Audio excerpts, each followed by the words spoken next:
Dear students, today we shall study about interrogative adjectives. That is very important term of basic grammar that today we have to learn. जिसे आज हमें सीखना चाहिए, आज हमें इसे पहचानना चाहिए कि इंटेरोगेटिव एडजेक्टिव्स किसे कहा जाए, सेंटेंस में इसे कैसे पहचाना जाए। तो चलिए इसके परिभाषा के ऊपर विशेष ध्यान देते हैं और पता करते हैं कि इसका कॉन्सेप्ट क्या है, इसे सेंटेंस में, वाक्य में कैसे पहचानेंगे। तो विशेष रूप से इसके डेफिनेशन के ऊपर ध्यान देना पड़ेगा और डेफिनेशन कुछ इस तरह से है। Adjectives that ask question and used before nouns are called interrogative adjectives.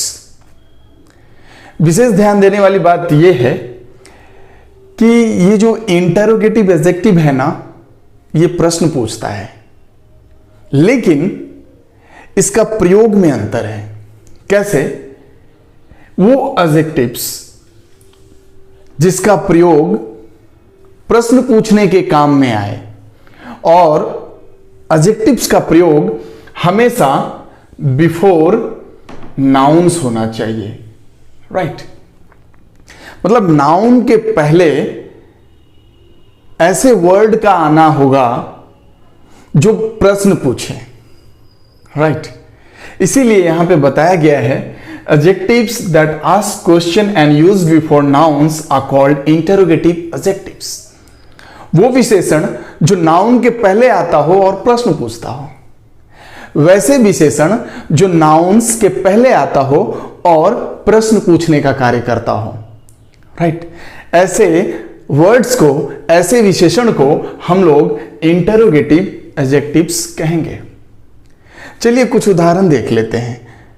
Some examples we have to see, then we will find out the exact definitions, meaning, exact answer of this particular question, right? चलिए, which pen is yours? अब इस sentence में हम लोग देखेंगे कि वो कौन सा ऐसा वर्ड है जो प्रश्न भी पूछता है और नाउन्स के पहले आया हुआ है और विशेषता भी बता रहा है। तो देखिए, which pen is yours?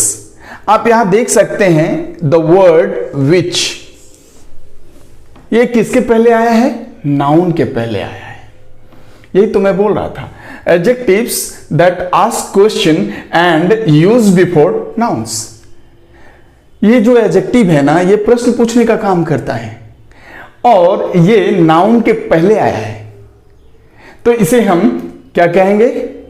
Interrogative adjectives कहेंगे। दूसरा एग्जाम्पल कुछ उसी तरह है। Whose notebook is this?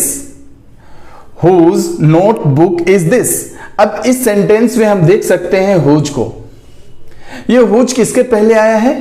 Notebook, noun के पहले आया है और इस नोटबुक की विशेषता बता रहा है whose। whose मीन्स पूछ रहा है, प्रश्न भी पूछ रहा है, whose notebook is this? ये नोटबुक किसका है, राइट? अब थोड़ा देखते हैं तीसरे नंबर एग्जाम्पल पे। What book do you want to read? What book do you want to read? अब इस पे देखिए, ये जो वर्ड आया है what, है ना, ये किसको इंडिकेट कर रहा है? बुक को। अब ये प्रश्न पूछ रहा है ना, What book do you want to read? कौन सा किताब, किस किताब को आप पढ़ना चाहते हैं? तो एक किताब की भी विशेषता बता रहा है और प्रश्न भी पूछ रहा है, इसलिए हम इसे इंटेरोगेटिव एडजेक्टिव कहेंगे। ओके, लास्ट एग्जाम्पल कुछ इस तरह है। What time is it? है ना, अभी कौन सा टाइम है पूछ रहा है, व्हाट टाइम इज इट? अब इस टाइम, ये टाइम क्या है? नाउन है और इसके पहले ही आया है और ये प्रश्न भी पूछ रहा है और इसकी विशेषता भी बता रहा है। मतलब व्हाट टाइम इज इट? कौन सा टाइम है भाई, है ना? तो आप यहां देख सकते हैं व्हाट, हुज, विच, ये जो वर्ड्स हैं ये पेन, नोटबुक, बुक और टाइम के पहले यूज हुआ है और प्रश्न भी पूछ रहा है, इसलिए इसे हम इंटरोगेटिव एडजेक्टिव्स कहेंगे।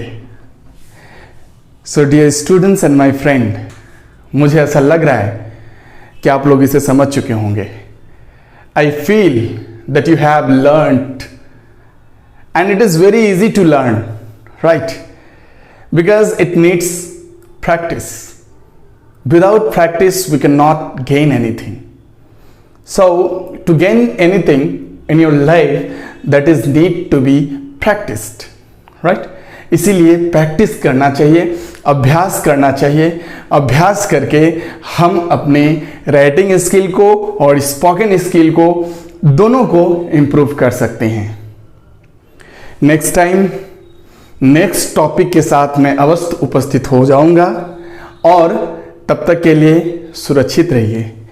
Stay safe, stay home. Thank you, bye bye.